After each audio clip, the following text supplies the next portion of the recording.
doing it again. Is John Schneider going to get away with another controversial gamble? That is where we're starting the show today, because I got to talk about Geno Smith and Sam Darnold. We had already had conversations last week after that Thursday night game, Curtis.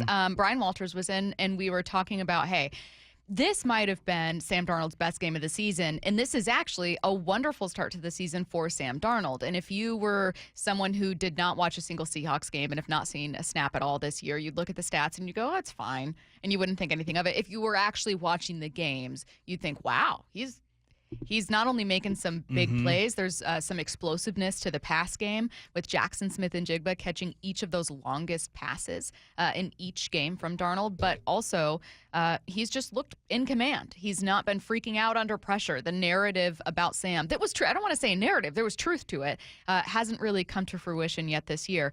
Meanwhile, in Vegas, and by the way, I find the Geno-Pete Carroll combination pretty easy to root for, but meanwhile in Vegas, Geno Smith now has 7 interceptions. Yeah, that's not going to get it done, especially through 4 games. He has more interceptions than touchdowns, a 1-3 record, a completion percentage that is 7 points below what it was a year ago when he was completing 70% of his passes with the Seahawks, down to 63.8% of his passes now with the Raiders to start the season. Halfway to his interception total from a year ago, had 15, has 7 through 4 games this season. So, I mean, he's tracking for close to 30 interceptions this season. He's not going to throw 30 interceptions. That's what he's tracking for.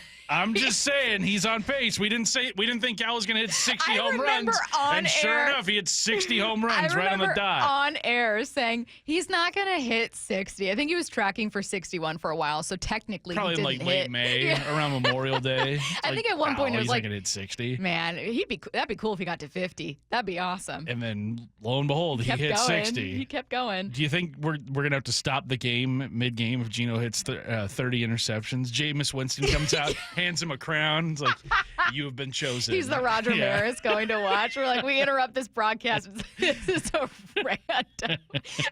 random like exhibition NBA game. Jameis Winston hands him a coupon for free LASIK. Here you go. I don't feel bad for Geno per se. He got paid. He got paid. Hella He's paid. fine. Hella extremely paid. Geno Smith is still feeling pretty confident in himself. This is what he told reporters. Number one, take care of the ball, not throwing interceptions. That's the simplest way I can put it to you. First of all, I owe it to my teammates, really, to go out there and play better. I felt like we had a great week of practice. I felt like the process was there. I felt like, I was feeling good about what I was seeing. The game plan was great. Guys fought their tails off.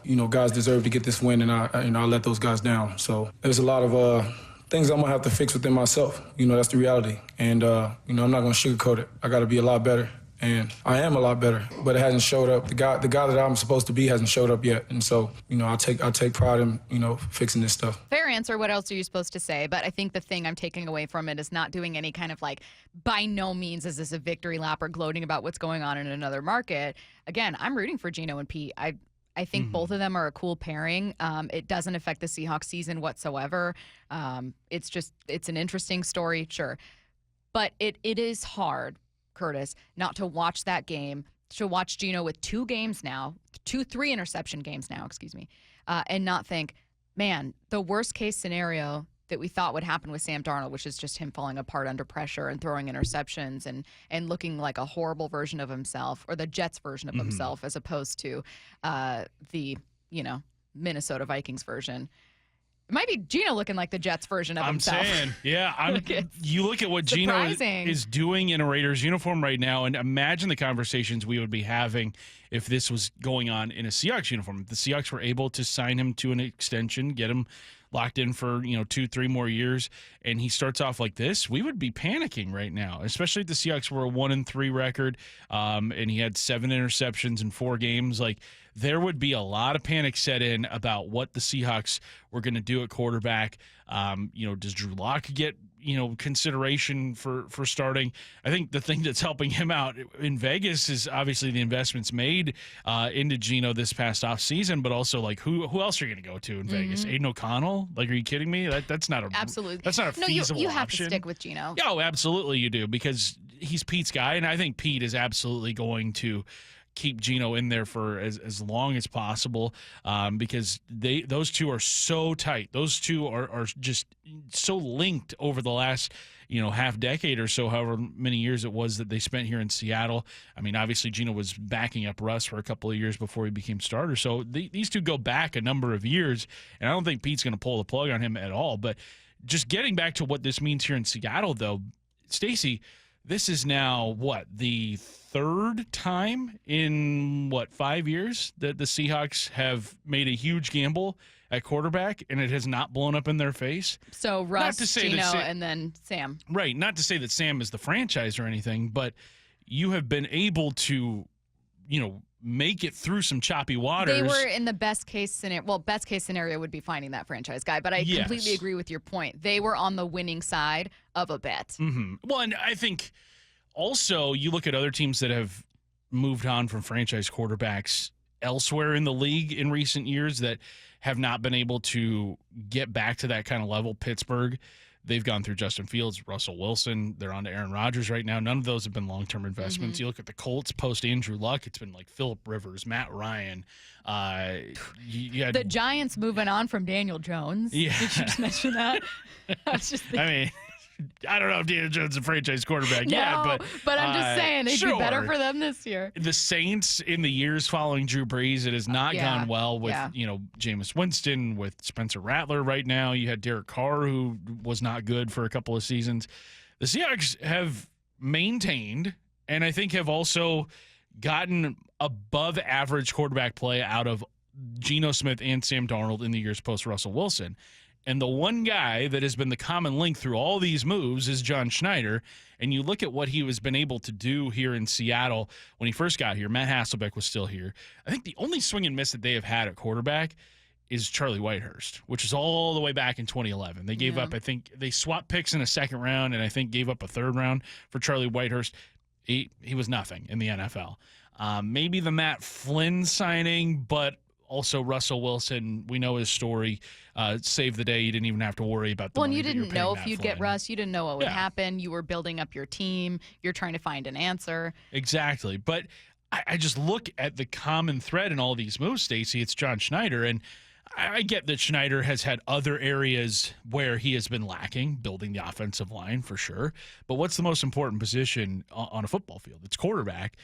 And again, he is showing an incredible ability to spot talent at that spot and to build that up and to give them the pieces necessary to have a good season. Let's get to some questions right now. Mike says, why do you think Darnold isn't the franchise quarterback? He checks every box. I think for me, Curtis, it's it's sometimes hard to think that with free agents, which doesn't mean they can't be. Drew Brees being maybe the most famous, or like one of, I should say, the most famous signings there, who did very obviously become a franchise player.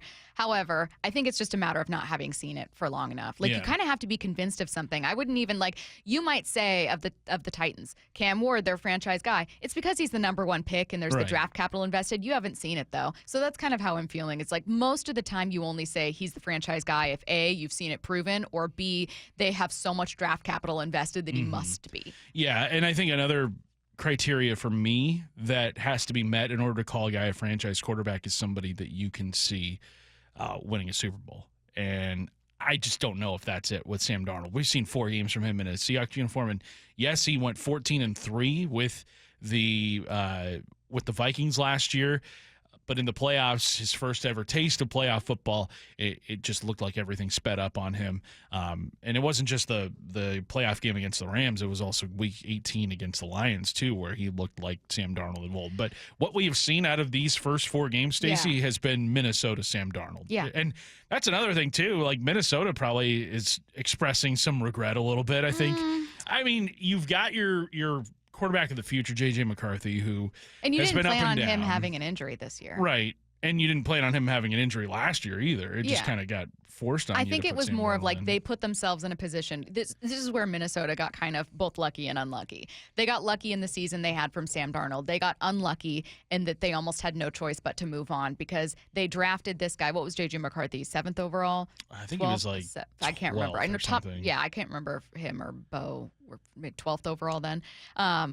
that was obviously your franchise guy. That's who you're counting on. So when he's ready to come back, are you going to take up 2 years of his rookie deal as a quarterback, letting him sit on the bench? I know that a lot of people would say, yeah, that can actually help quarterbacks quite a bit, which I think is true. That rarely happens in the modern NFL because you kind of attach yourself to that player. Right. And also, you'd be paying Sam Darnold far more money than you were before. How does that work into your budget, considering you're paying Justin Jefferson a ton of money? You got to pay some other guys. So I feel like they almost had no choice but to move on because they didn't count on him succeeding in the first place. Right. And yeah, you use a first-round pick on a quarterback. You're not just going to move on from that without seeing what you've got first. I think had they moved on from J.J. McCarthy after last year, that would have been a stunner. And we had there was people talking about that possibility. I think Colin Cowherd was the main guy. He's always been a Sam Darnold guy, and that has continued into this season, obviously. I think Cowherd recently has gone on to call Darnold like one of the elite quarterbacks in the NFL, which, like, pump the brakes a little bit, Colin. Like, he's off to a great start, and I think he's Pro Football Focus's top-rated quarterback to start the season, but we're 4 games in. But I think you can, while we're pumping the brakes on that, I think you can also acknowledge, like, hey, the Seahawks may have cooked here in terms of moving on from a situation that one party, Geno Smith's party, deemed like, I don't want to be here anymore. Yeah. I want to get to Vegas. I want to get back to Pete. Like, I don't want to do this. And so the Seahawks backed into that corner. You're in an uncomfortable position because you don't know who your starting quarterback is going to be for the coming season. And then all of a sudden you survey the market and it's like, there's our guy. And then we'll go out and get Clint Kubiak. We'll make this thing work. And so far, you're 3-1. You're tied for the lead in your division. Things are off to a pretty good start. Ironically, and when it applies to quarterback, it's maybe let John cook. is what we're thinking here.